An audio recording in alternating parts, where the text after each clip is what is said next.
சம்பளத்தை வாங்கி 5ஆம் தேதி ஊருக்கு பணம் அனுப்பின கையோட டெலிபோன் வரும்.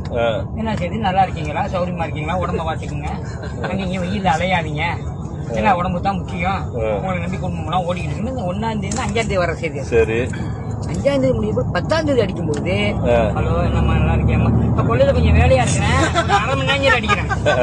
அது 10ஆம் தேதி. 15ஆம் தேதி அடிக்கும் போது வாசல்ல மீன் வாங்கிட்டு இருக்கேன், இப்ப எல்லாம் பேசாதீங்க, மீன் கவுச்சு கையா இருக்கேன், உள்ள இருந்து அடிக்கிறேன், கேள்வி சொல்லுங்க, ஆச்சரியமா இருக்கேன், அப்படி வச்சிருங்க.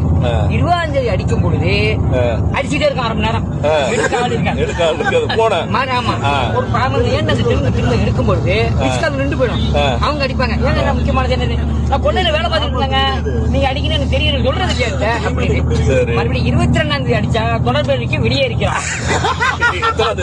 22ஆம் தேதி பிற்பாடு 25ஆம் தேதி வந்த கையோடைய நீங்க அடிக்க வேண்டியது டெலிபோன் ஊர்ல இருந்து வரும்.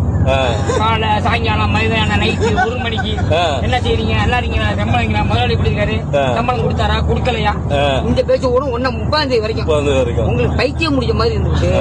1ஆம் தேதி 5ஆம் தேதி சம்பளம் வைத்து ஊருக்கு அனுப்புவீங்க. இதுதான் ஓடிட்டு இருக்கு. காசு போல அடுப்புல பூணுங்க. இதான் ஒரு யோசனை பண்ணுங்க. நகை அடமானம் வச்சிருக்கிறேன், அந்த கடை இருக்கு, இந்த கடை இருக்கு, இதை அடைக்கிறது காட்டி 2 வருஷம் முடிஞ்சு போகும் லைஃப் கால். இதான் கோயித்து வாழ்க்கை.